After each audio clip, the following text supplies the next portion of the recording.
നമസ്കാരം. വീണ്ടും ഒരു ഓണം എത്തി. ഓണക്കാലം എന്ന് കേട്ടാൽ നമ്മുടെ മനസ്സിൽ ആദ്യം ഓടിയെത്തുന്ന എന്താ? ഓണസദ്യ, ഓണക്കോടി, ഓണപ്പാട്ട്, അങ്ങനെ ഒരുപാട് കാര്യങ്ങൾ. ഇതൊന്നുമില്ലാത്ത എന്ത് ഓണമല്ലേ? ഇന്ന് ഞാൻ നിങ്ങൾക്ക് വേണ്ടി ഒരു വലിയൊരു ഓണസദ്യ, ഒരു ആറന്മുള വള്ളസദ്യ തന്നെ തരാൻ പോവാ. എന്താണെന്നല്ലേ? രമേഷ് പിഷാരടി, നിങ്ങളുടെ എല്ലാം പിഷാരടി, ഞങ്ങളുടെ സ്വന്തം പിഷുവിൻ്റെ ഒരുപാട് വിശേഷങ്ങൾ ഇന്ന് നമുക്ക് കേൾക്കാം. പിഷുവിനെ നമ്മുടെ ഈ ഉരുളക്കുപ്പേരിയിലേക്ക് സ്വാഗതം ചെയ്യാം.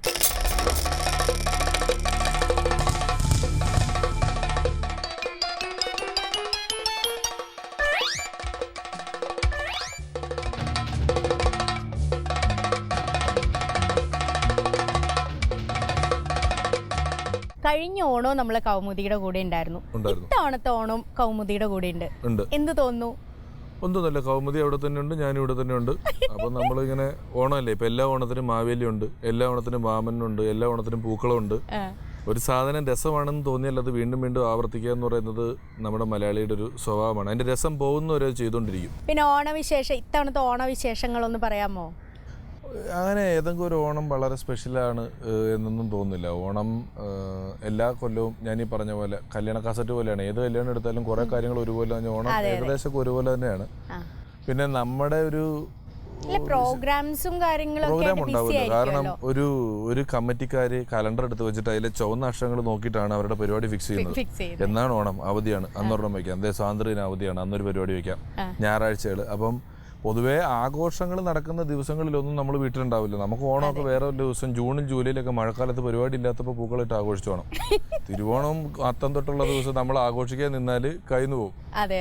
നമുക്ക് ഇത് കൊയ്ത്തിന്റെ ഉത്സവമാണ് ഓണം. ഈ സമയത്ത് കൊയ്യണം. എനിക്കൊക്കെ തിരുവോണത്തിന് വീട്ടിൽ നിന്ന് സദ്യ കഴിച്ചില്ലെങ്കിൽ ഭയങ്കര വിഷമമാണ്. അതുകൊണ്ട് രാവിലെ തന്നെ സദ്യ കഴിക്കും. തിരുവോണത്തിന് നല്ലോണം ഭക്ഷണം കഴിച്ചില്ലെങ്കിൽ അഞ്ജനയ്ക്ക് നല്ല വിഷമാന്നുള്ളത് കണ്ടാലറിയാം.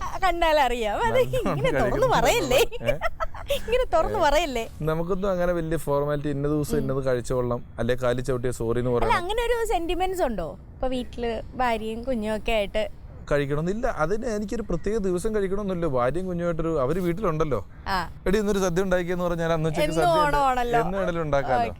പിന്നെ അത് അവർക്ക് ഒരു പക്ഷെ ഉണ്ടാവും. നമ്മള് അതിന് ശീലമായി, നമ്മൾ എത്രയോ നാള് തൊട്ട് ശീലിച്ച ഒരു കാര്യമാണ്. പക്ഷെ അവർക്ക് ഇല്ല. ഞാൻ പെണ്ണ് കാണാൻ പോയപ്പോഴേ പറഞ്ഞു, ഇത് ഇന്ന കേസാണ്, ഇത് അറ്റൻഡ് ചെയ്യാൻ പറ്റുമെങ്കിൽ മാത്രം അറ്റൻഡ് ചെയ്താൽ മതി. മുൻകൂർ ജാമ്യം എടുത്ത് മുന്നറിയിപ്പ് കൊടുത്ത് അറിയിക്കേണ്ടവരൊക്കെ അറിയിച്ചോളം പറഞ്ഞിട്ടാണ് കല്യാണം കഴിച്ചത്. പിന്നെ നമ്മുടെ ചേട്ടന്മാര് ചിലവരൊക്കെ ഞാൻ കേട്ടിട്ടുണ്ട്, ഞാനൊന്നും അങ്ങനെ റിസ്ക് എടുക്കാറില്ല, 3-4 പ്രോഗ്രാംസ് ഒക്കെ ഒരു ദിവസം പിടിക്കും, എന്നിട്ട് ഓടി നടന്ന് ചിലടത്ത് സമയത്തിന് എത്തൂല. അപ്പൊ അതിനിടയിൽ കുറെ രസകരമായ സംഭവങ്ങളൊക്കെ ഉണ്ടായിട്ടുണ്ടല്ലോ. അങ്ങനെ എന്തെങ്കിലും ഉണ്ടോ പറയാൻ? ഈ 3-4 പരിപാടി പിടിക്കുന്ന പറഞ്ഞാൽ ഇപ്പോഴത്തെ ഒരു കാര്യം എന്ന് പറഞ്ഞാൽ, നമ്മളെ വിളിക്കുമ്പോൾ ഇത് പറഞ്ഞാൽ ആൾക്കാർക്ക് മനസ്സിലാവില്ല. അത് കുഴപ്പമില്ല, അവിടുന്ന് 1 മണിക്കൂർ മതിയല്ലോ ഇവിടെ എന്നൊക്കെ പറയും. ഓണം സമയമാണ്, എല്ലാവരും റോട്ടിലാണ്, നല്ല ബ്ലോക്കാണ്. എവിടെ തുടങ്ങില്ല, എവിടെ നമുക്ക് എത്താൻ പറ്റില്ല. അതൊക്കെ എത്രയോ നാളത്തെ എക്സ്പീരിയൻസുകളാണ്. ഇപ്പം പഴയ പോലെ അങ്ങനെ ഓടിച്ചെന്ന് ഒരിടത്തുനിന്ന് കളിച്ചിട്ട് ഒരിടത്തോട്ട് ഓടുന്ന പരിപാടികളൊന്നും അത്ര കണ്ട് എടുക്കാറില്ല. പക്ഷെ എടുത്തിരുന്ന സമയമുണ്ട്. കാരണം അന്നൊക്കെ നമുക്ക് 2 പരിപാടി ഒരു ദിവസം കിട്ടുക, അല്ലെങ്കിൽ 30 ദിവസം പരിപാടി ഉണ്ടാകുക എന്ന് പറയുന്നത് വളരെ സന്തോഷമുള്ള സമയമാണ്. അതിന്റെ രസകരം എന്നൊക്കെ പറഞ്ഞാൽ ഒരു വിഷു സമയത്ത് ഞങ്ങൾക്ക് ഒരു അങ്കമാലിയിലും ചാലക്കുടിയിലും ഓരോ പരിപാടി കിട്ടി. ഒരു പരിപാടി അങ്കമാലിയിൽ, അടുത്ത പരിപാടി ചാലക്കുടിയിൽ. അപ്പോൾ അങ്കമാലിയിലെ പരിപാടിക്ക് ഞങ്ങൾ വണ്ടി ഓടിച്ച് അവിടെ എത്തിയപ്പോൾ പള്ളിയുടെ പറമ്പൊക്കെ വിജനമായിട്ടിരിക്കുന്നു, സ്റ്റേജൊക്കെ ഉണ്ട്. പള്ളിയുടെ ഒരു കമ്മിറ്റിക്കാരനും പള്ളിയിലച്ഛനൊക്കെ ഇങ്ങനെ തോളൊക്കെ വെച്ച് ആകെപ്പാട് ദുഃഖിതരായിട്ട് നിൽക്കുക. ഞങ്ങളുടെ വണ്ടിയിൽ നിന്ന് ഇറങ്ങി പറയുമ്പോൾ മൊബൈലില്ല. മൊബൈല് ഉണ്ട് എല്ലായിടത്തും, അങ്ങനെ റേഞ്ച് ആയിട്ടില്ല, അങ്ങനെയൊന്നും ആയിട്ടില്ല, അത്രേ ആയിട്ടുള്ളൂ ആ സമയത്ത്. അപ്പം ഇവർ വന്നിട്ട് പറഞ്ഞു പരിപാടി ക്യാൻസൽ ചെയ്തു, മാർപ്പാപ്പ മരിച്ചുപോയി, അതാണ് പ്രശ്നം എന്ന് പറഞ്ഞു. അപ്പം സാധാരണഗതിയിൽ നമ്മുടെ മുഖത്തൊരു ദുഃഖം വരേണ്ടതാണ്. ഓരോരുത്തന്റെ മുഖത്തൊരു ദുഃഖമല്ല. കാരണം ചാലക്കുടിയിൽ അടുത്ത പ്രോഗ്രാം ഉണ്ട്, നമ്മൾ വെറുതെ 2 പ്രോഗ്രാമുള്ള ദിവസമാണ്. പുള്ളിയുടെ മാർപ്പാപ്പ മരിച്ചു എന്ന് പുള്ളി സങ്കടത്തോടെ പോകണം. ഓക്കെ കുഴപ്പമില്ല, വണ്ടി എടുത്ത് നേരെ ചാലക്കുടിക്ക് വിട്ട് ചാലക്കുടിയിൽ ചെന്ന് ഇറങ്ങി പള്ളിയുടെ പറമ്പിൽ ഇങ്ങനെ നിൽക്കുമ്പോൾ അവിടുത്തെ പള്ളിക്കാരൻ വന്നിട്ട് പറഞ്ഞ് ചെറിയൊരു പ്രശ്നമുണ്ട്, എന്നാ മാർപ്പാപ്പ മരിച്ചു പോയി എന്ന് പറഞ്ഞു. ഇന്നിപ്പോൾ ഇവിടെയും പരിപാടി ഇല്ലെന്ന്. അപ്പം നമ്മുടെ കൂട്ടത്തിലുള്ള സന്തോഷം എന്ന് പറഞ്ഞിടത്തിന് ഇത് കേട്ടത്, ആഹാ അങ്കമാലിയിലും ചാലക്കുടിയിലും മാർപ്പാപ്പ ഒരേ ദിവസം മരിച്ചു പോയോ. സന്തോഷ് അങ്ങനെയാണ്, അവൻ വളരെ ഇത്തിരി ഇങ്ങനത്തെ കാര്യങ്ങളിൽ വളരെ റിവേഴ്സ് ചിന്തിക്കുന്ന ഒരാളാണ്. എന്റെ വീട്ടിൽ വന്നിട്ട് നേരെ കിണറ്റിനകത്തേക്ക് നോക്കിയിട്ട് നിങ്ങളുടെ കിണറിന് എന്തൊരു ഉയരാന്ന് പറഞ്ഞവനവൻ. കാരണം അവൻ താഴെ റിവേഴ്സ് ആലോചിക്കുന്നത്. അതായത് ഇപ്പൊ അവനെ കാറ് കയറ്റിയിട്ട് നമ്മൾ പാട്ട് വെച്ചാല് അവൻ പറയും അവന്റെ ടേപ്പ് റെക്കോർഡർ എന്ത് രസമാണെന്ന് അറിയോ, 4 പേർക്ക് അതിൽ കയറി യാത്ര ചെയ്യാന്ന് പറയും. കാരണം അത് കാറിൽ ടേപ്പ് റെക്കോർഡർ വെച്ചാന്ന് അറിയില്ല, അവൻ ടേപ്പ് റെക്കോർഡർ ടയറിട്ട് ഓടിക്കുമെന്ന് വിചാരിക്കും. 25 അല്ല. ഇപ്പൊ ഈ പരിപാടി കേട്ടിട്ട് സന്തോഷം വന്നിട്ട് എന്നോട് പറയും നിന്റെ പരിപാടി കണ്ടു നല്ലതായിരുന്നു, അവനെ പറ്റിയ പറഞ്ഞെന്ന് പോലും അവന് മനസ്സിലാവില്ല. അത്രയും സന്തോഷം ഞാൻ 4 പ്രാവശ്യം ധൈര്യമായിട്ട് പറയുന്നത് അതുകൊണ്ടാണ്. അത്രയും പ്രശ്നമുള്ളവൻ ഈ സന്തോഷം. അപ്പൊ ഒരു ദിവസം ഞാൻ കഥ പറഞ്ഞ് സന്തോഷിനെ കാണണം എന്റെ ഭാര്യയ്ക്ക് അതിയായ ആഗ്രഹമായി.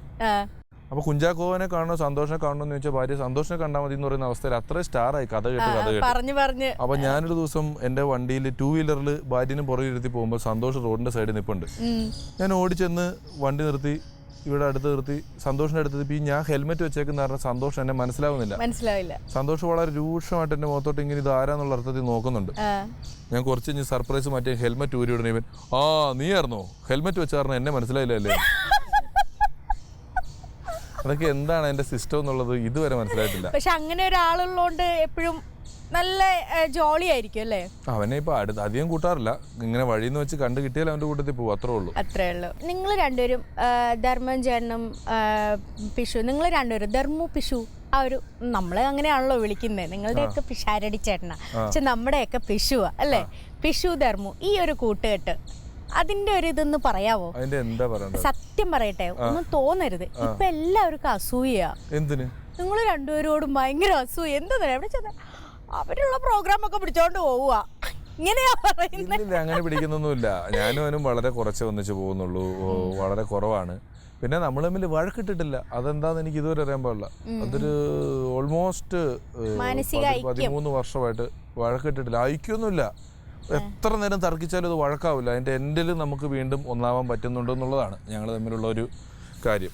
അല്ലെങ്കിൽ ആശയപരമായിട്ടൊക്കെ ഭയങ്കര പ്രശ്നമാണ്. ഞങ്ങൾ ഒരുപോലെ ചിന്തിക്കാറില്ല, ഒരുപോലെ പറയാറില്ല. ഒരു കാര്യം ഞാൻ തെക്കോട്ട് പോയാൽ വടക്കോട്ട് വന്നു പറയും, അത്രേ ഉള്ളൂ. അതായിരിക്കും ചിലപ്പോ അതിന്റെ ഒരു ഇതല്ലേ ആയിരിക്കാം. അതൊക്കെ എന്താന്ന് ഇതുവരെ കണ്ടുപിടിച്ചില്ല. കാരണം അതിപ്പോ കണ്ടുപിടിച്ചിട്ട് വലിയ ആവശ്യമുള്ള കാര്യമൊന്നുമില്ല, അതിനുവേണ്ടി സമയം കളഞ്ഞിട്ട് പ്രത്യേകിച്ച് ഗുണമൊന്നുമില്ലോ, അതുകൊണ്ട് അത് കണ്ടുപിടിച്ചിട്ടില്ല.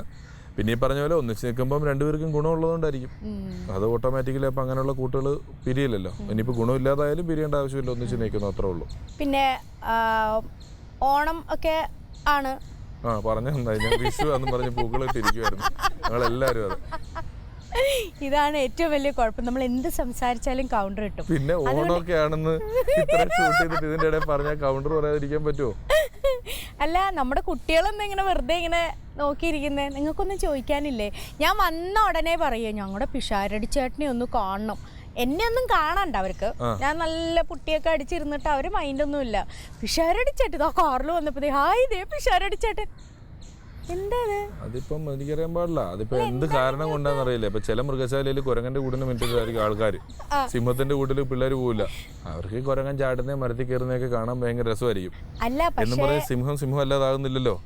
അപ്പൊ നീ ഇപ്പൊ പറഞ്ഞു തരുമ്പോ അഞ്ജനയുടെ മോഹണ്ടപ്പോ അഞ്ജന ഓർത്തു ഞാൻ കുരങ്ങനും അഞ്ജന സിംഹമാണ്, പക്ഷെ തിരിച്ചാണ് ഉദ്ദേശിച്ചുകൊണ്ടിരിക്കുന്നത്. തിരിച്ചാണ്. അല്ല, പക്ഷേ അങ്ങനെയൊക്കെ നമുക്ക് കേൾക്കുമ്പോഴേ ഭയങ്കര ഒരു സന്തോഷമാണ്. കുരങ്ങനെന്ന് കേൾക്കുമ്പോഴേ കുരങ്ങന്റെ കാര്യമല്ല ഞാൻ പറഞ്ഞത്, സിംഹത്തിന്റെ അല്ല അവർക്കും ഇത്രയ്ക്ക് ആരാധകരുണ്ട് എന്നൊക്കെ കേൾക്കുമ്പോഴേ എനിക്കൊക്കെ ഭയങ്കര സന്തോഷമാണ്.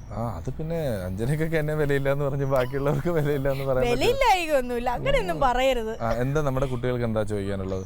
ചേട്ടനിപ്പോ മിണ്ടിയ പേരിടുന്നു കേട്ടിട്ടുണ്ട് എല്ലാവർക്കും. മിണ്ടിയ പേരിടുന്നോ? അങ്ങനെ ഇട്ട് ക്ലിക്കായി എന്തെങ്കിലും പേര് ഉണ്ടോ? ഇപ്പൊ ചാർലി എന്ന് പറയുന്ന സിനിമ കണ്ടപ്പോ എല്ലാരും ദുൽഖർ ഒരു പേരിട്ടിട്ടാണ് വിളിക്കുന്നത്, ഇഷ്ടമുള്ള പേരിട്ടിട്ടാണ് വിളിക്കുന്നത്. അപ്പോൾ അതിൻ്റെ ഡയറക്ടർ മാർട്ടിൻ ചേട്ടനെ കണ്ടപ്പോൾ ഞാൻ പറഞ്ഞു, കാരണം അത് എനിക്കുള്ളൊരു ശീലമാണ്. എനിക്ക് ആലോചിച്ച് പേര് കണ്ടു. ഇപ്പോൾ ഹോട്ടലിൽ പോയാൽ എന്ന് വിളിച്ചിട്ട് വെയിറ്റർ കേൾക്കുന്നില്ല, രായപ്പാ വിളിച്ചാൽ പുള്ളി തിരിഞ്ഞ് നോക്കിയിരിക്കും. കാലാകാലങ്ങളായിട്ട് സത്യമായിട്ടും ഞാനിത് ഒരുപാട് പേരെ പേരെടുക്കാതെ വിളിച്ചിട്ട് അവർ വരും, എന്താന്ന് ചോദിക്കും, എല്ലാം തരും, എന്താ വിളിച്ചതൊന്നും ശ്രദ്ധിക്കുമല്ലോ. ഒരുപാട് സ്ഥലത്ത് ഞാൻ ഇതുപോലെ പലരെയും പേരിട്ട് വിളിക്കാറുണ്ട്.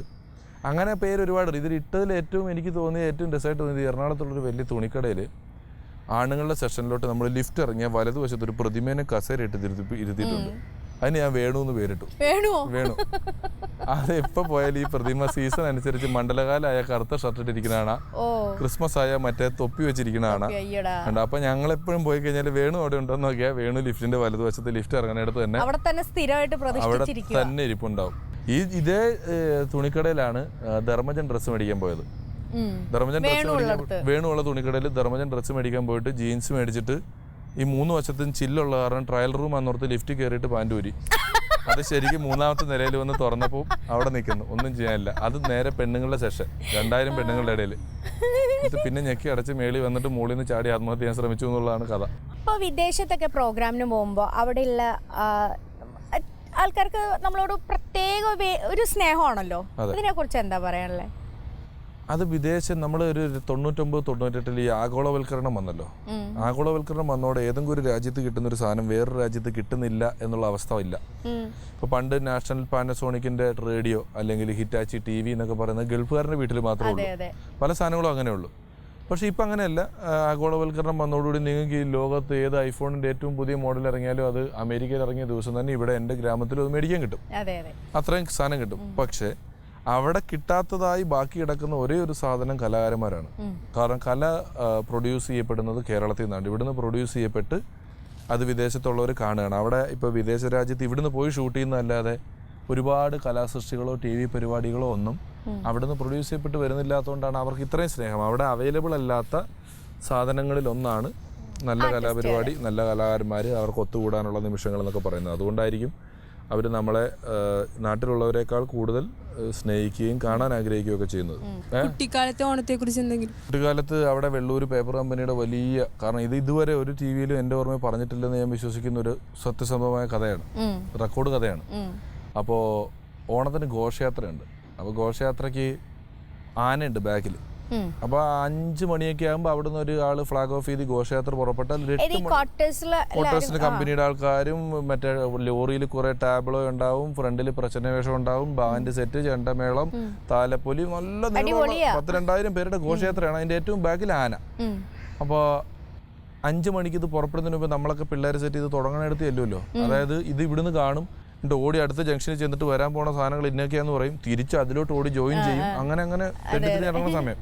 അപ്പം ഞാൻ ഈ ആനയെ കാണാൻ വേണ്ടി 5 മണിക്ക് അവിടെ എത്തി നിൽക്കുമ്പോൾ ചെറിയൊരു സംഭവം വെച്ചാൽ ഈ ആനപ്പുറത്ത് കയറാവുന്ന ഏറ്റ കമ്പനിയിലുള്ള ഒരാൾക്ക് അടുത്തെത്തിയപ്പോൾ നല്ല സ്മോളിൻ്റെ വേണം, പുള്ളിക്ക് നിൽക്കാൻ പറ്റണല്ലോ.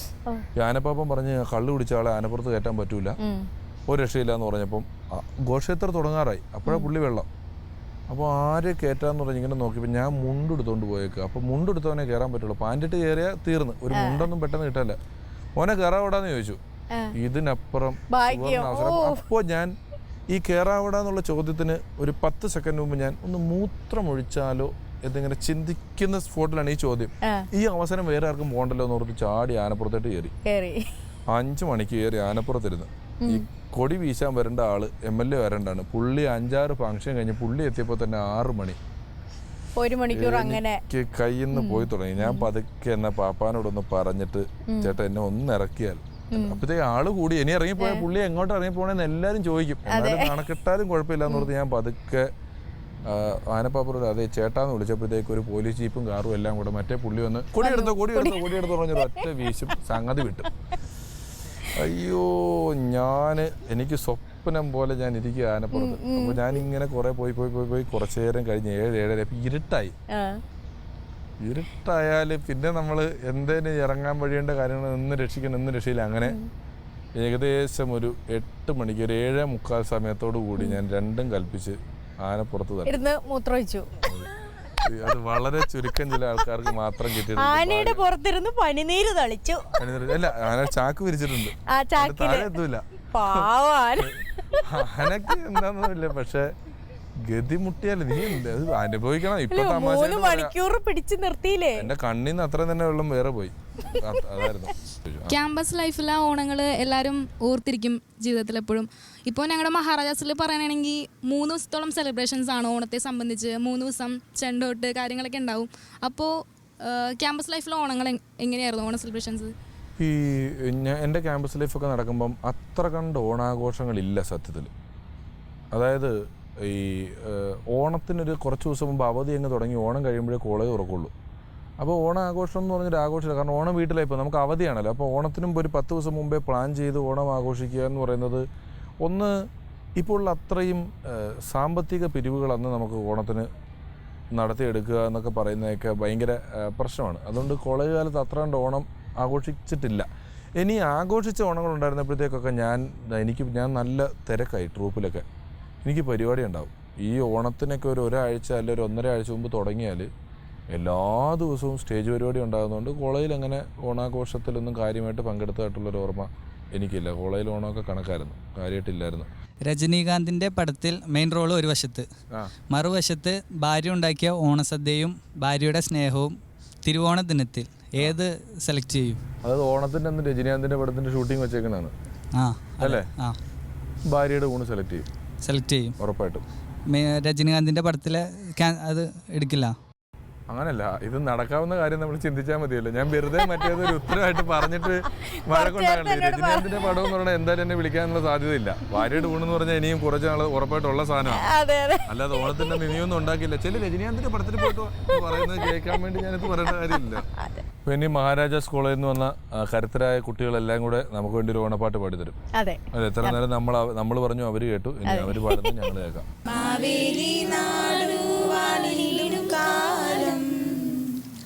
മനുഷ്യരെല്ലാരും ഒന്നുപോലെ ആമോദത്തോടെ വസിക്കും കാലം അബദ്ധനാർക്കുമൊട്ടില്ലതാനും.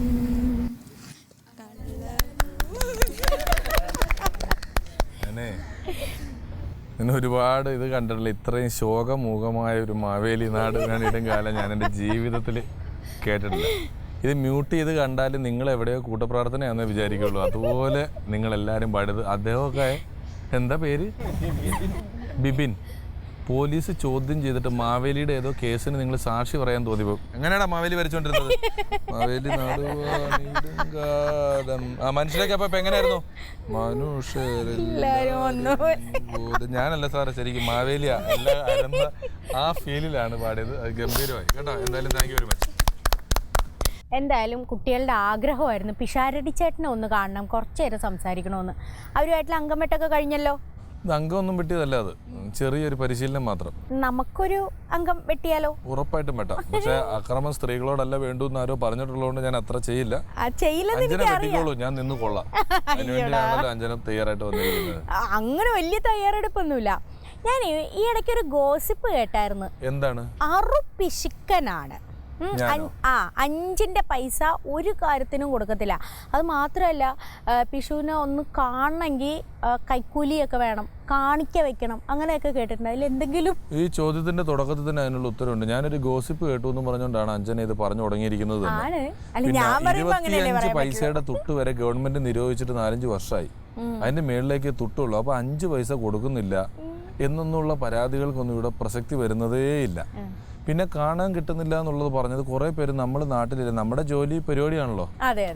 അപ്പൊ നമ്മൾ സിംഹം ഇര പിടിക്കാൻ പുറത്തേക്ക് പോയ സമയത്ത് മടയിൽ നോക്കിയാൽ ആളുണ്ടാവില്ല, ഇര പിടിക്കാൻ പോയേക്കുമായിരിക്കും. അപ്പൊ വന്ന് നോക്കിയിട്ട് കാര്യമില്ല. അപ്പോൾ അതൊക്കെ ആയിരിക്കും. അല്ലാതെ ഈ പൈസ ചെലവാക്കില്ല എന്നൊക്കെ പറയുന്നത് ശത്രുക്കൾ വെറുതെ അടിച്ചിറക്കുന്നതല്ലേ. എന്തിനാണ് ചെലവാക്കുന്നത്? എനിക്ക് തോന്നുന്നു ചിലപ്പോ ആരെങ്കിലും ഫ്രണ്ട്സ് ആരെങ്കിലും വന്ന് കാശ് കടം ചോദിച്ചിട്ടുണ്ടാവും. ഒരു 5-10 ലക്ഷം ഒക്കെ ചോദിച്ചിട്ടുണ്ട്. അങ്ങനെയൊക്കെ ചോദിക്കുമ്പോൾ നമ്മൾ പെട്ടെന്ന് അങ്ങനെ എടുത്തു കൊടുക്കുവോ? അങ്ങനെയൊന്നുമല്ല. അങ്ങനെ ചോദിച്ചാൽ പോലും 5-10 ലക്ഷം നല്ലൊരു 15 രൂപ ചോദിച്ചപ്പോൾ ഞാൻ ചിന്തിച്ചിട്ട് കൊടുക്കും. അല്ലടോ, എനിക്ക് കടം കിട്ടാനുള്ള ലിസ്റ്റ് നിങ്ങൾ കണ്ടു കഴിഞ്ഞാൽ നിങ്ങൾ ഞെട്ടിപ്പോവും. പിന്നെ എന്തുകൊണ്ടാന്ന് വെച്ച് കഴിഞ്ഞാൽ ഇപ്പൊ ഇതൊക്കെ കൊടുത്തു കഴിഞ്ഞാൽ അതോടുകൂടി ആ ബന്ധം പോയി.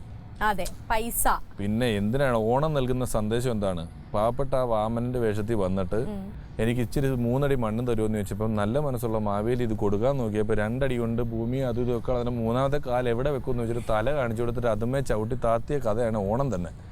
ആ ഓണത്തിന്റെ നാൾ ഇരുന്നുകൊണ്ടാണ് ഞങ്ങൾ കടം കൊടുത്തില്ല എന്ന് നിങ്ങൾ പറയുന്നത്. കടമൊക്കെ കൊടുക്കുന്നുണ്ട് ഒരുത്തിന് അർഹതയുള്ളവർക്ക്. ഇപ്പൊ നമ്മൾ ചെയ്യുന്ന പരിപാടികളിൽ ഏതാണ് ഉത്സവം, ഏതാണ് പള്ളിപ്പെരുന്നാൾ, കൂടുതൽ ചെയ്യുന്നത് ചാരിറ്റി അല്ലേ? ഏത് ഗൾഫിൽ ഷോയ്ക്ക് പോയാലും നമ്മൾ എവിടെ പോയാലും എല്ലാ പരിപാടിയും മനുഷ്യൻ മൊത്തത്തിൽ അങ്ങോട്ടും ഇങ്ങോട്ടും ഒരുപാട് ചാരിറ്റി ചെയ്യുന്നുണ്ട്. പിന്നെ നെറ്റ് പോലുള്ള സ്ഥലങ്ങളിൽ വളരെ നെഗറ്റീവായിട്ടുള്ള കാര്യങ്ങൾ മാത്രം എസ്റ്റാബ്ലിഷ് ചെയ്യപ്പെടുന്നു എന്നുള്ളതേ ഉള്ളൂ. അല്ല പിഷുവിനെ കുറിച്ച് അങ്ങനെ പൊതുവെ ഗോസിപ്സ് എന്നൊന്നും പറഞ്ഞ അങ്ങനെ ഇതൊന്നും ഏതെങ്കിലും പെണ്ണുമായിട്ട് പ്രേമൊന്നും കേട്ടിട്ടുണ്ടോ? ഇല്ല. കള്ളു കുടിച്ച് ഏതെങ്കിലും പരിപാടിക്ക് പോയെന്ന് കേട്ടില്ല? ഇല്ല, സമയമില്ല. സമയമില്ല പ്രേമിക്കാൻ. ഒന്നുമില്ല. അതല്ലേ ഈ നമ്മള് സ്റ്റേജിൽ ഇപ്പൊ പറയണ്ടല്ലോ, വിഷു നിന്ന് കഴിഞ്ഞാൽ ആൾക്കാര് ചിരിക്കും, നേരം പോകുന്ന അറിയത്തില്ല. വെറുതെ അല്ലേ, പണിയെടുത്തിട്ടല്ലേ? അല്ല, അത് സത്യമായിട്ടുള്ള ഒരു കാര്യമാണ്. കാരണം ദൈവം തന്നിട്ടുള്ളൊരു കഴിവാണ്. ഇപ്പോൾ കുറേ നേരമാണെങ്കിൽ ആൾക്കാരെ ബോറടിപ്പിക്കാതെ ഇരുത്തുക എന്ന് പറഞ്ഞത് ഒരു കഴിവ് തന്നെയാണ്. അപ്പം സ്റ്റേജിലൊക്കെ ആൾക്കാർ ചിരിക്കുമല്ലോ, വീട്ടിൽ വരുമ്പോൾ എന്തെങ്കിലും കോമഡി പറഞ്ഞിട്ട് അത് ചീറ്റി പോയിട്ടുണ്ടോ? കോമഡി വീട്ടിൽ പൊതുവേ കുറവാണ്. പൊതുവേ അതങ്ങനെ പറയാൻ പറ്റില്ല. അതെന്താണെന്ന് അറിയാമോ? ആൾക്കാർ നമ്മളെപ്പോഴും ഈ കോമഡി പറഞ്ഞ് കാണുന്നത് കാരണം ആൾക്കാരുടെ വിചാരം ഫുൾ ടൈം കോമഡിയാന്നാണ്. ഇപ്പോൾ പി ടി ഉഷ നടന്നു പോകുമ്പോൾ ഇതെന്നെ നടന്നു പോകണം, ഓടാൻ പാടില്ലെന്ന് ചോദിച്ചാൽ പുള്ളിക്കാരത്തി എന്ത് ചെയ്യും? ആൾക്കാർ കാണുമ്പോഴൊക്കെ പുള്ളിക്കാരത്തി ഓടുക, ഒളിമ്പിക്സിലും അവിടെ ഇവിടെയൊക്കെ നടന്നു പോകുമ്പം അത് ചോദിക്കുമല്ലോ. എന്ന് പറഞ്ഞാൽ നമ്മളെന്തോ ഫുൾ ടൈം കോമഡി പറഞ്ഞുകൊണ്ടിരിക്കണം എന്നുള്ളതാണ്. പിന്നെ വേറൊരു കാര്യമുള്ളത്, എനിക്കൊരു റിവേഴ്സ് പ്രശ്നം കിടപ്പുണ്ട്. അതായത് നല്ല ടെൻഷൻ വന്നാൽ ഞാൻ ഭയങ്കര കോമഡി ആയിരിക്കും. സ്റ്റേജിൽ കയറി നിങ്ങൾ കോമഡി പറയുന്നു പറഞ്ഞില്ലേ, എല്ലാരും പറയും നിങ്ങൾക്ക് ഒരു ടെൻഷനും ഇല്ല സ്റ്റേജിൽ. എനിക്ക് ഒടുക്കത്തെ ടെൻഷനാണ്, ഇതുകൊണ്ട് ഈ കോമഡി വരുന്ന. എനിക്ക് ടെൻഷൻ ഇല്ലെങ്കിൽ ഒരു കോമഡി ഇല്ല. സ്വസ്ഥമാണ്, വളരെ സ്വസ്ഥമാണ്. ഇപ്പം അതുകൊണ്ട് എന്താ പ്രശ്നം എന്ന് വെച്ചാൽ, ഒരുപാട് പേര് പറയും നീ അസ്ഥാനത്ത് കോമഡി പറയുന്നു പറയും. അതായത് പരിപാടി പൊളിഞ്ഞു, എല്ലാവരും വളരെ ദുഃഖമായിട്ട് കമ്മിറ്റിക്കാർ കാശ് തരാതെ തല കുനിച്ച് നിൽക്കുമ്പോൾ ഞാൻ ഉഗ്രം കോമഡി പറയും. അതെ, പക്ഷെ അത് എന്റെ ടെൻഷൻ കാരണമാണ്. എന്നാൽ നല്ല പരിപാടി കഴിഞ്ഞാൽ എല്ലാവരും സന്തോഷിക്കും, ഞാൻ മിണ്ടാണ്ട് കിടന്ന് ഉറങ്ങത്തുള്ളൂ. ഇത് മാത്രം എനിക്ക് ശരിയാക്കാൻ. എനിക്ക് ടെൻഷൻ കൂടുന്തോറും കോമഡിയൊക്കെ ഭയങ്കര കോമഡി ആയിരിക്കും, പറയാൻ പറ്റൂല എവിടെ കോമഡി പറയണെന്നുള്ളത്. അതാ ഞാൻ പറഞ്ഞ ദൈവം തന്ന കഴിവാണ്. കാരണം നമ്മള് സ്റ്റേജിൽ പക്ഷെ എല്ലാവർക്കും കൊടുത്ത പോലെ കൊടുക്കണ്ടേ. ഇതിപ്പോ ഈ കൂട്ടത്തിൽ ഒറ്റേനെ കണ്ടുപിടിക്കുക എന്ന് പറഞ്ഞ് ഇടയ്ക്ക് ചില ബാലമാസികളിലൊക്കെ വരൂല, അതുപോലെ ആയിപ്പോ. അപ്പം ചിലർക്ക് ഇഷ്ടപ്പെടില്ല സീരിയസ് ആയിട്ട് ഈ നിൽക്കുന്നിടത്ത്. ഇപ്പൊ ഞങ്ങളുടെ കൂട്ടത്തിൽ പണ്ട് ഒരു സൗണ്ട് എഞ്ചിനീയർ ഉണ്ടായിരുന്നു. അവനൊരു ദിവസം പോലീസ് പിടിച്ചു. അതിന്റെ കാരണം എന്താ വെച്ചാൽ, അവൻ അന്ന് കാലത്ത് അവനൊരു കാൽക്കുലേറ്റർ നമ്മളിങ്ങനെ ചിരണ്ടി ഒരു മൊബൈൽ റീചാർജ് ചെയ്യുന്ന കാർഡും കൊടുത്താൽ ഇവൻ ഈ കാൽക്കുലേറ്റർ വെച്ച് എന്തൊക്കെയോ കൂട്ടി നമുക്ക് അടുത്ത നമ്പർ പറഞ്ഞു തരും. അത് വെച്ച് നമുക്ക് മൊബൈൽ റീചാർജ് ചെയ്യാം. അത്രയും ബുദ്ധി. എന്നിട്ട് ഈ കാർഡ് തിരുവനന്തപുരത്ത് നിന്ന് കോഴിക്കോട് നിന്ന് ആരെങ്കിലും മേടിച്ച് ചെയ്യുമ്പോൾ പറയും ഇതൊക്കെ നേരത്തെ ആയിപ്പോയി, നിങ്ങൾക്ക് ആയില്ലെന്ന് പറഞ്ഞാൽ അവർ കൊണ്ട് പരാതി കൊടുക്കും. അങ്ങനെ പരാതി കൊടുത്ത് മൊബൈൽ കമ്പനിക്കാർ തപ്പിയപ്പോൾ ഇവന്റെ മൊബൈലിട്ട് ഇത് മുഴുവനാകുന്നു. ഇവനെ കൈയോടെ പിടിച്ച്. അത്രയും ബുദ്ധി. ഞാൻ പറഞ്ഞത് 2000 മൊബൈൽ വന്ന സമയത്തുള്ളവനെ ഇവൻ എന്ന് പറഞ്ഞാൽ ഇവന് വേറൊരു മെടുക്കുള്ളത്, ഇവന് ഈ കേടായ ട്യൂബ്ലൈറ്റ് കത്തിക്കും. കറുത്ത് നിന്നുപോയ ട്യൂബ്ലൈറ്റ് ഇല്ലേ, പിന്നെ അതിന്റെ രണ്ടറ്റത്ത് എന്തോ വയറൊക്കെ പിരിച്ചു വെക്കണം കാണാം. പിന്നെ എന്തോ ഇട്ട് 2-3 അടിയൊക്കെ അടിച്ചു കഴിഞ്ഞാൽ കുറച്ച് കഴിഞ്ഞാൽ ഈ കേടായ ട്യൂബ്ലൈറ്റ് കത്തും. അങ്ങനെ അപ്പൊ ഇവന്റെ അമ്മാവൻ മരിച്ചു കിടക്കുമ്പോൾ ഞങ്ങളെല്ലാം കൂടെ കാണാൻ പോയി. ഇവൻ ഇച്ചിരി ദുഃഖത്തിനായിട്ട് ഇങ്ങനെ തല ഉനിച്ചിരിക്കുമ്പോ എന്റെ കൂട്ടത്തിലുള്ളൊരുത്തൻ പതുക്കെ അതിനെ തോണ്ടി വിളിച്ചിട്ട് പറയാം, ഒരു വയറെടുത്ത് അമ്മാവന്റെ തലയിലും കല്ലും കൊടുത്ത് നോക്കി എണീക്കുമെന്നറിയാം. ഇത് ഞാൻ മറ്റവനോട് പറഞ്ഞു കൊടുത്താ ചെവിയിൽ. ഇവൻ പോയി അവനോട് പറഞ്ഞു. എന്നിട്ട് അവന് ഇവര് തമ്മിൽ ഇപ്പൊ ഇതുവരെ വേണ്ടിയിട്ടില്ല, 2 കൊല്ലം വേണ്ടിയിട്ട്. അപ്പൊ ഇതുപോലുള്ള സമയത്ത് നമ്മൾ കോമഡി പറയാൻ പാടില്ല.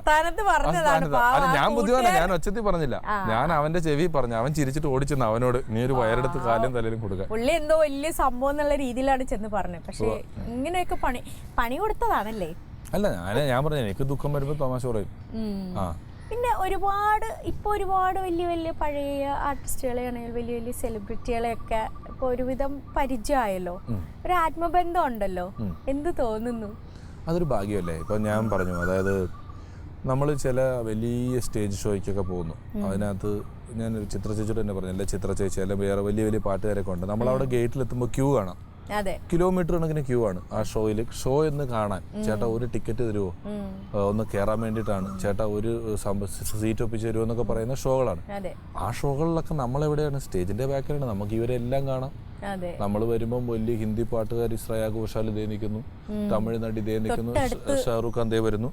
അപ്പൊ അതൊരു നമ്മൾ ഭീകരലക്കാണ്. അവരുടെ അടുത്തൊരു മുഖവര ഇല്ലാതെ നമ്മൾ കലാകാരനായതുകൊണ്ടുണ്ടായ ഏറ്റവും വലിയ ഗുണം മറ്റ് കലാകാരന്മാരുടെ അടുത്ത് മുഖവരയില്ലാതെ പോകാൻ പറ്റുന്നു എന്നുള്ളതാണ്. വലിയ ഭാഗ്യമാണ്. ഞാൻ കുറച്ച് കുസൃതി ചോദ്യങ്ങൾ ചോദിക്കാനുള്ള പ്ലാനിലാണ് വന്നിരിക്കുന്നത്. ചോദിച്ചോളൂ. മുഖത്തൊരു പുച്ഛം ഞാൻ കണ്ടു. അല്ല, ഞാൻ ഈ കുസൃതി ചോദ്യം അച്ചടിച്ച് വരുന്ന പുസ്തകത്തിൽ വരുന്ന പകുതി ചോദ്യങ്ങൾ ഞങ്ങൾ 2003-ലും 2002-ലും ഒക്കെ ചെയ്ത പരിപാടികളിൽ ചോദിച്ചു കഴിഞ്ഞതാണ്.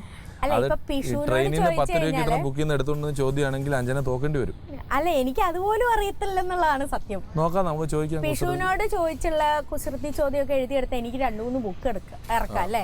പിന്നെ ചോദ്യമൊക്കെ എത്ര വേണേലും ചോദിക്കാലോ. വളരെ ഈസി ആയിട്ടുള്ള ചോദ്യങ്ങളാണ്. ഞാൻ ശരി, എന്നോട് ഒരെണ്ണം ചോദിച്ചാൽ എന്നോട് 2 എണ്ണം ചോദിക്കുമ്പോൾ ഞാൻ ഒരെണ്ണം ചോദിക്കാം. എന്റെ കയ്യിൽ 10 മാമ്പഴം ഉണ്ട്. 10 പേർക്കായിട്ട് അത് വീതിച്ചു. ബാക്കി എന്തുണ്ട്? എന്റെ കയ്യിൽ 10 മാമ്പഴം ഉണ്ട്. 10 പേർക്ക് തുല്യമായിട്ട് അതങ്ങ് വീതിച്ചു കൊടുത്തു മാമ്പഴമൊക്കെ. ബാക്കി എന്തുണ്ട്? 10 പേർക്ക് തുല്യമായിട്ട് എന്റെ കയ്യിലുള്ള 10 മാമ്പഴം വീതിച്ചു കൊടുത്തു. ബാക്കി എന്തുണ്ട്? എടാ നീ വളരെ മെച്ചപ്പെട്ടാ. ഞാനേ രാവിലെ മുതൽ ഇരുന്നു. ഞാൻ തോറ്റു. മാങ്ങാണ്ടി അറിയായിരുന്നല്ലേ? എനിക്കറിയായിരുന്നില്ല. മാമ്പഴം വീതിച്ചു കൊടുക്കാൻ വണ്ടി കൂടെ കൊടുക്കണമെന്നുള്ളതാണ് ഞങ്ങളുടെയൊക്കെ ശാസ്ത്രം. ഞാൻ അതുപോലും കൊടുക്കത്തില്ല. തുല്യമായിട്ട് വീതിച്ചു കൊടുത്തു എന്ന് പറയുമ്പോ മാങ്ങാണ്ടിയെങ്കിലും ബാലൻസ്. അങ്ങനെ കുറെ പറയാം. അത് പൊതിഞ്ഞോണ്ട് വന്ന പേപ്പർ ഉണ്ടാകാം, മാവ് ഉണ്ടാവാം. പിന്നെ കുഴപ്പമില്ല. നമ്മള് എന്റെ ബുദ്ധിക്ക് തന്റെ ബുദ്ധിക്കല്ല, എന്റെ തെറ്റാണ്. ഞാൻ ഒരുപാട് നിലവാരം പ്രതീക്ഷിച്ചു. ഞാനത് ചെയ്യാൻ പാടില്ലായിരുന്നു. കുറച്ച് തെറ്റ് എന്റെ ഭാഗത്തുണ്ട്. അല്ല, അത് കൊറേ പഠിച്ചു അറിയാലോ.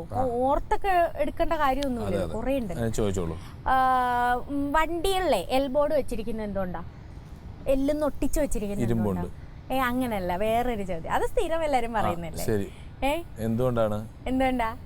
അറിയില്ല. അതിന്റെ കാര്യം എന്താ? എനിക്കറിയത്തില്ല.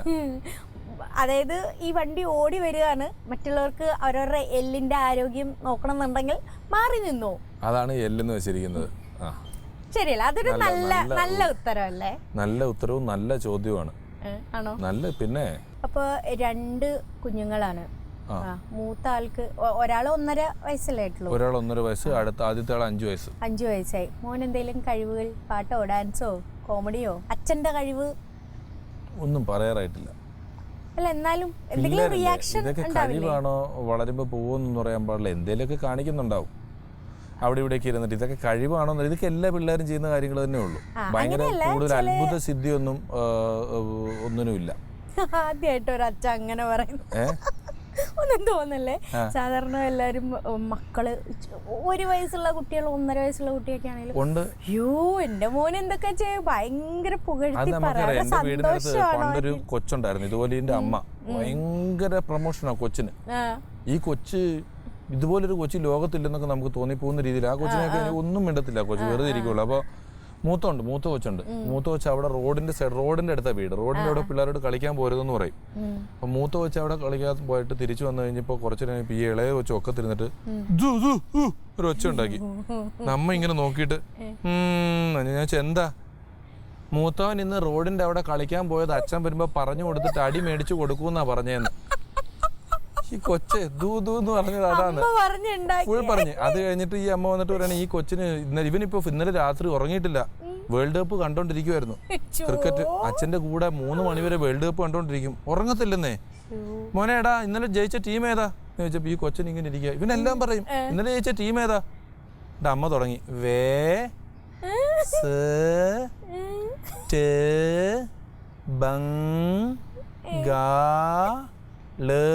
കൊച്ച് അതെ വെസ്റ്റ് ബംഗാളെന്ന് അങ്ങനെ പറ. അങ്ങനെയൊക്കെ എന്റെ കൊച്ചിനെ പറ്റി മിക്കയിടത്തും കാണാറുണ്ട്. ഞാൻ ഇവര് നമുക്കറിയില്ല, അവര് നമ്മളോട് പറയുമ്പോഴേ എന്റെ മോൻ അച്ചുമാമനെ കാണിക്കും, എന്റെ മോൻ ലാലേട്ടനെ കാണിക്കും. ലാലേട്ടനെ കാണിച്ചേ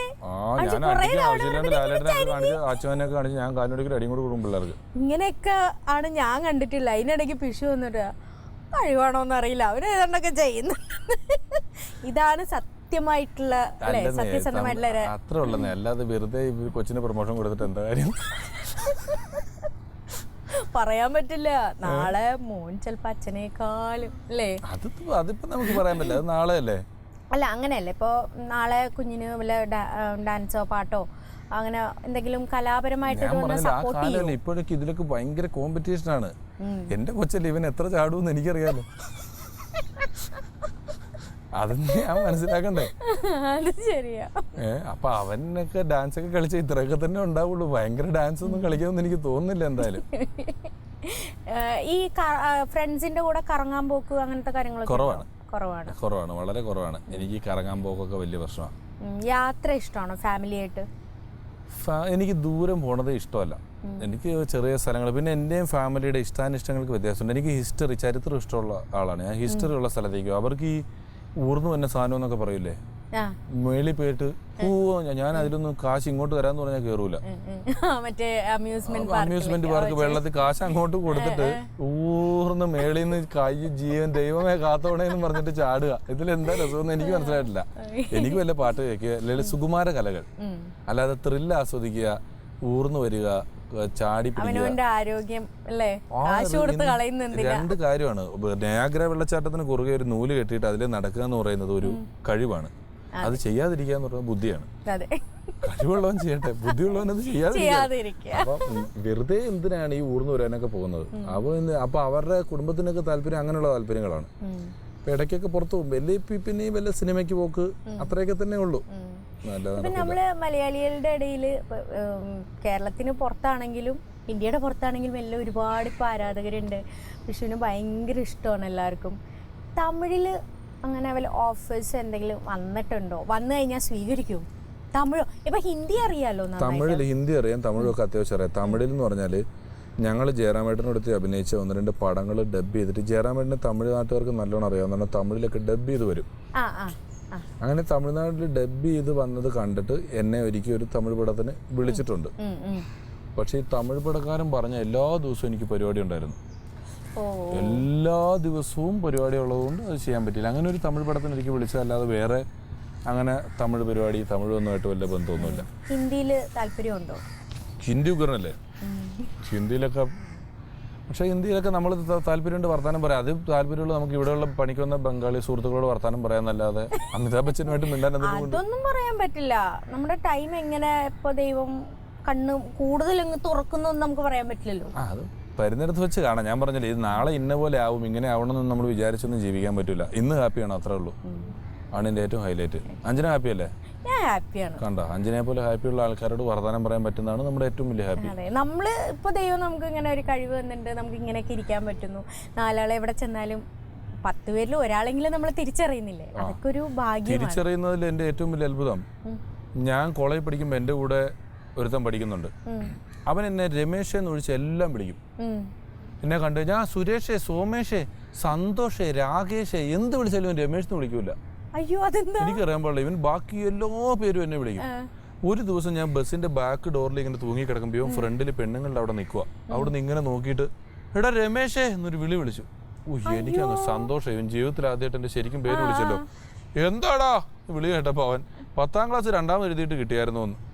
ആ ബസ്സിലുള്ള എല്ലാരും എന്നെ ഒരു നോട്ടം. എനിക്ക് ദേഷ്യം വന്നിട്ട്, ഞാൻ ഫസ്റ്റ് ചാൻസിന് പാസ്സായ ആളാ 10ാം ക്ലാസ്. എനിക്ക് ദേഷ്യവും സങ്കടം എല്ലാം വന്ന്. അപ്പൊ എന്തോ പ്രതികാരം. അല്ല, ഇവന് അങ്ങനെ അവന്റെ റിലേ പോയി കിടക്കണ. എല്ലാം കഴിഞ്ഞ് കോളേജിൽ ഞങ്ങളെ പൂർവ്വ വിദ്യാർത്ഥി സംഗമം വെച്ചു. പൂർവ്വ വിദ്യാർത്ഥി സംഘം വെച്ചപ്പോ ഞാൻ ചെറിയ സ്റ്റാറാ. പഴയ പെണ്ണുങ്ങളും അവരൊക്കെ ഇടാ നിന്റെ പരിപാടി കാണാറുണ്ട് അങ്ങനെ ഇങ്ങനെയൊക്കെ പറഞ്ഞു വന്നപ്പോ ഇവൻ ദൂരെന്ന് വരുന്നു. ഇവൻ വരുന്നുണ്ട്. അപ്പൊ എനിക്ക് ഇനി ദൈവം ഇവൻ വേറെ പേര് വിളിക്കുവോ എന്നോർത്ത് ഞാൻ നിൽക്കുമ്പോ ഇവൻ നേരെ വന്നിട്ട് എടാ രമേശേ എന്ന് വിളിച്ചു. ഞാൻ സന്തോഷത്തോടെ നിങ്ങൾക്ക് പറയാം. മറ്റോ ടോജോ എത്യോപ്യയിലുണ്ട്, അനീഷ് മാലിയിലുണ്ട്, മറ്റവൻ കുവൈറ്റിൽ എന്നെ ജോലി ചെയ്യുന്നുണ്ട്. നിന്നെ പറ്റി മാത്രം ഒരു അറിവുമില്ലോ, നിനക്ക് എന്താ പണി, നീ എവിടെയാന്നൊക്കെ. എനിക്ക് ഇവൻ എവിടുന്ന ഇവന്റെ കാര്യം എനിക്ക് ഒരു പിടുത്തം. പക്ഷെ ഇവൻ മാത്രം എന്നോട് ബാക്കി എല്ലാവരുമായിട്ട് എനിക്ക് നല്ല ബന്ധം, എല്ലാവരും എവിടെയെങ്കിലും ഒക്കെ വെച്ച് അറിയാൻ പറ്റും. നിന്നെ ഈ ഡിഗ്രി കഴിഞ്ഞിട്ട് നീ മാത്രം എങ്ങനെ ജീവിക്കുന്നു, എന്താ പണി, നീ ഏത് നാട്ടിലാ? എന്തോ ബുദ്ധിജീവിയാണ് പഠിത്തം. എനിക്ക് മനസ്സിലായിട്ടില്ല. എന്നാ പോലും ഇവൻ ഇത്രയും എന്നെ മനസ്സിലാക്കാതെ. ഞാൻ പറഞ്ഞു ഞാനിപ്പോ ബംഗാളിൽ ഏയ് അവനല്ലേ ചോദിച്ചത്. അവനെന്റെ ശരിക്കും പേര് വിളിച്ചതിന്റെ സന്തോഷം എനിക്ക് അപ്പോഴും പോയിട്ടില്ല, പിന്നെ വിഷമം. അപ്പൊ ഇപ്പൊ ഒരു കാര്യം മനസ്സിലായി, ക്ലാസ്സിലും ഇതുപോലെ ഒരു പൈസ കുറഞ്ഞ ഒരാളുണ്ടായിരുന്നു, പ്രോഗ്രാമിന് പോയപ്പോഴും അതുപോലെ ഒരാളെ. അല്ല, അത് നമ്മളെ അറിഞ്ഞുകൂടാന്ന് പറയുന്നത് ഒരു തെറ്റൊന്നുമല്ല. അത് പലരും. അപ്പോൾ ഒരാൾ ഞാനൊരു ദിവസം എയർപോർട്ടിൽ ഇരിക്കുമ്പോൾ ദൂരെ തന്നെ ഇങ്ങനെ നോക്കി ഇങ്ങനെയൊക്കെ കാണിക്കുന്നുണ്ട്. എന്റെ നേരെ അടുത്ത് വന്നു. അപ്പൊ പുള്ളിക്ക് അറിയാം മിമിക്രി ആയിട്ട് ബന്ധമുണ്ട്, പിഷാരടിയാണോ. എന്റെ അടുത്ത് നേരെ വന്നിട്ട് ഹലോ പാരഡി അല്ലേ? ഞാൻ പറഞ്ഞ പാരഡിയൊക്കെ നാദൃശ്യം ചോദിക്കും എന്റെ ഇല്ലെന്ന്. കുറെ ആൾക്കാരുണ്ട് അങ്ങനെ തിരിച്ചും മറിച്ചും പേരുകൾ വെച്ച് മാറി പോകുന്ന ആൾക്കാർ ഒരുപാടുണ്ട്. ധർമ്മജനോട് ഒരു ദിവസം ഒരാൾ വന്നിട്ട് അമൃതാഞ്ജൻ കാണാറുണ്ടെന്ന്. ആ ധർമ്മജൻ എന്നുള്ളതിന് കുറെ നാൾ കൂടി ഞങ്ങൾ സ്ഥിരം പോകുന്ന ഒരു ഓഫീസിലൊരിക്കൽ ഞാൻ ചെന്ന് കയറിയപ്പോൾ ഞാൻ കുറെ നാളെ ധർമ്മജൻ ഇടയ്ക്കിടയ്ക്ക് പോകും. ഞാൻ അവിടെ ചെന്നപ്പോൾ അവിടുത്തെ സെക്യൂരിറ്റി നിങ്ങളിപ്പോ കാണാറില്ലല്ലോ, നിങ്ങളുടെ കൂട്ടുകാരൻ മന്മഥൻ ഇവിടെ വരാറുണ്ട്. ധർമ്മജൻ എന്നുള്ളതിന്. അപ്പൊ എനിക്ക് ചെറിയ ചിരി മുഖത്ത് വന്നു. അപ്പൊ മറ്റേ സെക്യൂരിറ്റിക്ക് മനസ്സിലായി. എനിക്ക് മറ്റേ സെക്യൂരിറ്റി ഇയാളെ തോണ്ടിയിട്ട് മന്മഥൻ അല്ല മദനൻ. ഇപ്പൊ എല്ലായിടത്തും ഈ റിലേ പോയ ആൾക്കാരാണ്. റിലേ അല്ല, ചിലരങ്ങനെ. ഇപ്പൊ ഞാനൊരു കാര്യം പറയാം. ഇപ്പം നമ്മുടെ തെസ്നിഖാന്റെ അമ്മ, തെസ്നിതയുടെ അമ്മ എന്നെ പിഷാരടിന്ന് വിളിച്ചിട്ടില്ല. എന്നെ എപ്പോ കണ്ടാലും ശങ്കരാടിന്ന് വിളിക്കുള്ളൂ. ശങ്കരാടിയോ? ആ, എന്തോ രാടി മാത്രമേ പുള്ളിക്കാരി. ആ, ശങ്കരാടി എന്തുണ്ട് വിശേഷം? നമസ്കാരം. ഒന്നും തിരുത്താൻ പോലില്ല. ഉണ്ടപ്പക്രുവിനെ കുക്കുംബർ എന്നാ വിളിക്കുന്നത്. കുക്കുംബറോ? ആ, ഉണ്ടപ്പക്രു എന്ന് ആരാണ്ട് വിളിച്ചപ്പോ കുക്കുംബർ എന്ന് ആദ്യം കേട്ടത്. അത് ഫീഡായി. ടിനി ടോമിനെ റിമി ടോമിന്ന്, റിമി ടോമിനെ ടിനി ടോം എന്ന് വിളിക്കുന്നത്. ഇതൊക്കെ മാറിക്കിടക്കുക. എന്ത് ചെയ്യാൻ പറ്റും? ഒരിക്കലും അല്ല. ചോദിച്ചു നോക്കിയോ? അല്ലെ ഞാൻ ഇത്ര ആളുടെ പേര് പറഞ്ഞു. ആ, പ്രോഗ്രാമിനിടയിൽ വല്ല ഏറോ പഴത്തോലോ മുട്ടയോ അങ്ങനെ? ഞങ്ങളെ എറിഞ്ഞിട്ടില്ല. ഞാൻ വേറൊരു ടീമിനെ എറിയുന്ന കണ്ടിട്ടുണ്ട്. ഞങ്ങളുടെ മ്യൂസിക് ബുക്ക് ചെയ്തേക്കും ഒരു സ്ഥലത്ത്. അപ്പൊ അവിടെ ഞങ്ങളുടെ പരിപാടിക്ക് മുമ്പ് കുറച്ച് പിള്ളേരുടെ പരിപാടി വെച്ചിട്ടുണ്ട്. എവിടുന്നോ പിള്ളേർ അവസരം ചോദിച്ചു വന്നതാണ്. ഞങ്ങളൊരു പരിപാടി ചെയ്തോട്ടെ എന്ന് ചോദിച്ചിട്ട്. അപ്പൊ ഇത് തുടങ്ങിയിട്ട് തീരുന്നുമില്ല. ഈ സംഘാടകർ 5-6 പ്രാവശ്യം ഈ പിള്ളേരോട് നിർത്തുമക്കളെ എന്ന് പറഞ്ഞിട്ട് ഇവര് നിർത്തുന്നുമില്ല. കുഞ്ഞു പിള്ളേരാ. വടി വെച്ച് അടിക്കുവോ അല്ലെങ്കിൽ ചീത്ത വിളിക്കാനൊന്നുള്ള പ്രായമൊന്നും ആയിട്ടില്ല. ഞാൻ നോക്കിയപ്പോ കുറച്ച് കഴിഞ്ഞപ്പോ ഒരു പുള്ളി സ്റ്റേജിന്റെ ഫ്രണ്ടിൽ ഒരു ബക്കറ്റും വെള്ളമായിട്ട് വന്നിട്ട് വെള്ളം കോരിയിട്ട് അതായത് അന്നാണ് ഞാൻ, അത് വർഷങ്ങൾ മുമ്പ്, അന്നാണ് ഞാൻ ജലപീരങ്കി ആദ്യമായിട്ട് കാണുന്നത്. ജലപീരങ്കിയുടെ പ്രാകൃത രൂപം. ബക്കറ്റ് വെള്ളം, പിള്ളേര് അയ്യോ അയ്യോ എന്നിട്ട് എല്ലാരും ഇറങ്ങി ഓടിക്കളഞ്ഞു. ചീഞ്ഞമുട്ടയും പഴത്തോലൊക്കെ ഔട്ട് ഓഫ് ഫാഷൻ. അതൊന്നും ഇപ്പൊ അറിയാറൊന്നും. ജലപീരങ്കി വെള്ളം കോരി ഒഴിച്ച് ഓടിക്കുന്ന കണ്ടിട്ടുണ്ട് ഞാൻ. പിന്നെ നമ്മുടെ കാരണമല്ലാതെ ജനറേറ്റർ കേടായി, അല്ലെങ്കിൽ മൈക്ക് കേടായി. ഇതൊക്കെ ഇലക്ട്രോണിക് സാധനങ്ങളാണ്. അതിനൊക്കെ ആൾക്കാർ വന്ന് നമ്മളെ ചീത്ത വിളിക്കും. അങ്ങനെ ഉണ്ടല്ലോ. അതിപ്പോ നമുക്ക് എന്ത് ചെയ്യാൻ പറ്റും? ഒന്നും ചെയ്യാൻ പറ്റില്ല. നിങ്ങൾ ഇവിടുന്ന് പോയല്ല, നിങ്ങൾ ഇവിടെ പിടിച്ചു വെക്കും എന്നൊക്കെ പറയും. ഒരു കോളേജിൽ പരിപാടിക്ക് പോയപ്പോ ഞാനും എന്റെ കൂട്ടുകാരൻ ജോജി എന്ന് പറഞ്ഞിട്ട് ആളുണ്ട്. ഞങ്ങളിരിക്കുമ്പോ ഒരു പയ്യൻ ഓടി വന്നിട്ട് പറഞ്ഞു, ചേട്ടാ ആ ഡേലാമോ ഡേലാമോ എന്നുള്ള പാട്ട് രണ്ടാമത് പാടണം. ജോജി പറഞ്ഞു ഇല്ല. അങ്ങനെ പറഞ്ഞ ഞങ്ങൾ കാശ് തന്നെ, നിങ്ങൾ രണ്ടാമത് പാടണം. ഞങ്ങൾ പിന്നെയും പറഞ്ഞു പാടത്തില്ല. അതല്ല അങ്ങനെ പറഞ്ഞേ. ഞാൻ പറഞ്ഞാ നീ വന്നിട്ട് പാടുമോ എന്ന് ചോദിച്ചിരുന്നെങ്കിൽ വേണേ പരിഗണനയ്ക്ക് എടുക്കായിരുന്നു അല്ലേ. നീ ഓടി വന്നിട്ട് പാടണം എന്ന് പറഞ്ഞാല് എങ്ങനെ പാടാൻ പറ്റുമെന്ന് ചോദിച്ചു. പിന്നെ ഇവൻ പോയി ഒരു 5 കൂട്ടുകാരെ കൂട്ടിക്കൊണ്ടുവന്ന്. നിങ്ങൾ നിന്ന് പോവില്ല. ഞാൻ പറഞ്ഞു അതെങ്ങനെ ശരിയാവും? 5 മണി കഴിഞ്ഞാൽ നിങ്ങൾ ഇവിടുത്തെ പിള്ളേരെ നിങ്ങൾ ഉൾപ്പെടെ ഇവിടുന്ന് പറഞ്ഞു വിടും. പിന്നെ ഞങ്ങൾ ഒറ്റയ്ക്ക് ഇവിടെ നിൽക്കാൻ പറ്റുമോ? ഞങ്ങൾ ഇവരിവിടുന്ന് ഇറക്കും. അപ്പൊ നിങ്ങൾ അക്കോമഡേഷൻ ഒക്കെ തരുവാണെങ്കിൽ പോവാതിരിക്കാം. പക്ഷെ അക്കോമഡേഷൻ ഒന്നുള്ള സെറ്റപ്പ് നിങ്ങളുടെ പൈസ ഒന്നും ഉണ്ടാവില്ല. അപ്പൊ ഇമാർക്ക് തോന്നി പാളി തുടങ്ങിയെന്ന്. ഞാൻ അവരെ മാനസികമായിട്ട് പീഡിപ്പിച്ചു. ഞാൻ പറഞ്ഞു, മോനെ ഞാൻ ഇട്ടേക്കുന്ന ഈ ഷർട്ട് ലിനൻ മീറ്ററിന് ഇത്ര രൂപയാണ്, നീ ഇട്ടിരിക്കുന്ന യൂണിഫോമാണ്, സ്വന്തമായ ഒരു ഷർട്ട് ഇടാനുള്ള അവകാശം വരെ നിഷേധിക്കപ്പെട്ടവനാണ് നീ എന്നൊക്കെ പറഞ്ഞപ്പോഴത്തേക്ക് അവൻ ശരിയാണല്ലോ. ഞാൻ ആരോടോ സിംഹത്തിന്റെ +2 പഠിക്കുന്ന പയ്യനോടെ സ്വന്തമായിട്ട് ഒരു ഷർട്ട് ഇടാനുള്ള അവകാശം നിഷേധിക്കപ്പെട്ടവനാണ് നീ എന്നൊക്കെ പറഞ്ഞപ്പോൾ അവൻ ഓർത്ത് ശരിയാണല്ലോ, പാട്ട് പാടണ്ട ചേട്ടാ പോയേക്കാന്ന് പറഞ്ഞു. ഞാൻ പറഞ്ഞത് വർത്താനം മര്യാദക്ക് പറയാം, ചേട്ടാ പാടുമെന്ന് വെച്ചാൽ നമ്മൾ പാടുമല്ലേ. ഓടി ഇങ്ങ് വന്നിട്ടേ ഒന്നുമില്ല, അവനൊക്കെ പ്രായത്തിന് മൂത്തല്ലേ, അത് ഓടിയൊന്നും ഇങ്ങനെയൊക്കെ പറയാം, അതൊക്കെ പറയും ചെല്ലു. അപ്പം എല്ലാം നമുക്ക് ഏത് വിഷയത്തിൽ നമുക്ക് രസമായിട്ട് എടുക്കാം, ദേഷ്യമായിട്ട് എടുക്കാം. എന്തായാലും ഇത്രയും നേരം നമ്മുടെ പിഷു, നിങ്ങളുടെ എല്ലാം രമേശ് പിഷാരടി അല്ലേ, പിഷാരടി ചേട്ടൻ കുറേ നല്ല നല്ല അനുഭവങ്ങൾ പറഞ്ഞു. നമ്മൾ ഒരുപാട് ചിരിച്ചു. എന്തായാലും ഒരുപാട് സന്തോഷമുണ്ട്.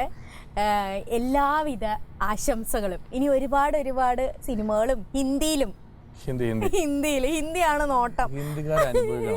അതെ, അവരെയും വെറുതെ വിടരുത്. എന്തായാലും ഹിന്ദിയിലൊക്കെ ഒരുപാട് ചാൻസുകൾ കിട്ടാൻ വേണ്ടിയിട്ട് ഞാനും പ്രാർത്ഥിക്കാം, നമ്മുടെ പ്രേക്ഷകരും പ്രാർത്ഥിക്കും. എനിക്കും അഭിമാനിക്കാമല്ലോ. ഇന്റർവ്യൂടെ അവസാനം പ്രാർത്ഥിക്കണമെന്ന് കേൾക്കണില്ലെന്ന് തോന്നുന്നു. ഇന്റർവ്യൂടെ എല്ലാ അവസാനം ഇതുപോലെയൊക്കെ പറഞ്ഞു കേട്ടിട്ടുണ്ട്. അല്ല, എപ്പോഴെങ്കിലും ആരെങ്കിലും ഒക്കെ പ്രാർത്ഥിച്ചതായിരിക്കുമല്ലോ. അല്ല, നമുക്കൊക്കെ ക്രെഡിറ്റ് ആണല്ലോ. കുറെ മെസ്സേജ് വരുന്നുണ്ട്. പിന്നെ അതിപ്പോ അല്ലേലും നമ്മളൊക്കെ സുഹൃത്തുക്കളാണല്ലോ. കൗമുദി ചാനൽ കഴിഞ്ഞ കൊല്ലം ഓണത്തിനും കൗമുദിയിലൂടെ വന്നു, കാണാൻ പറ്റി, സംസാരിക്കാൻ പറ്റി. ഇന്നിപ്പം അഞ്ജന, ഞങ്ങൾ വർഷങ്ങളായിട്ട് സൗഹൃദമുള്ളതാണ്. കുറെ കുട്ടികൾ ഇവിടെ വന്നിരുന്നു, നമ്മൾ സംസാരിച്ചു. ഈ സംസാരങ്ങളെല്ലാം നമ്മൾ റിമോട്ടും TV-യും കയ്യിൽ വെച്ച് നിങ്ങളിങ്ങനെ ചാനൽ മാറ്റി മുന്നിലേക്കോ പുറകിലേക്കോ ഒക്കെ പോകുമ്പം എവിടെയെങ്കിലും ഞങ്ങളെയൊക്കെ കാണുമ്പം ഒരു സെക്കൻഡ് നിർത്തിയിട്ട് ഇവരെന്താണ് പറയുന്നതെന്നൊന്ന് കേൾക്കാം, അല്ലെ കാണാം എന്ന് മനസ്സിൽ വിചാരിക്കുന്നത് കൊണ്ടാണ് വീണ്ടും വരാൻ പറ്റുന്നതും അവതരിപ്പിക്കാൻ പറ്റുന്നതും എല്ലാം. അപ്പോൾ ഇപ്പോഴും ആരൊക്കെയോ ഇത് കണ്ടുകൊണ്ടിരിക്കുന്നു. കണ്ട നിങ്ങൾക്ക് എല്ലാവർക്കും ഹൃദയത്തിൻ്റെ അടിത്തട്ടിൽ നിന്നും 1000 ഓണാശംസകൾ അറിയിക്കുന്നു. അഞ്ജനയ്ക്കും കുടുംബത്തിനും പ്രത്യേകം അറിയിക്കുന്നു.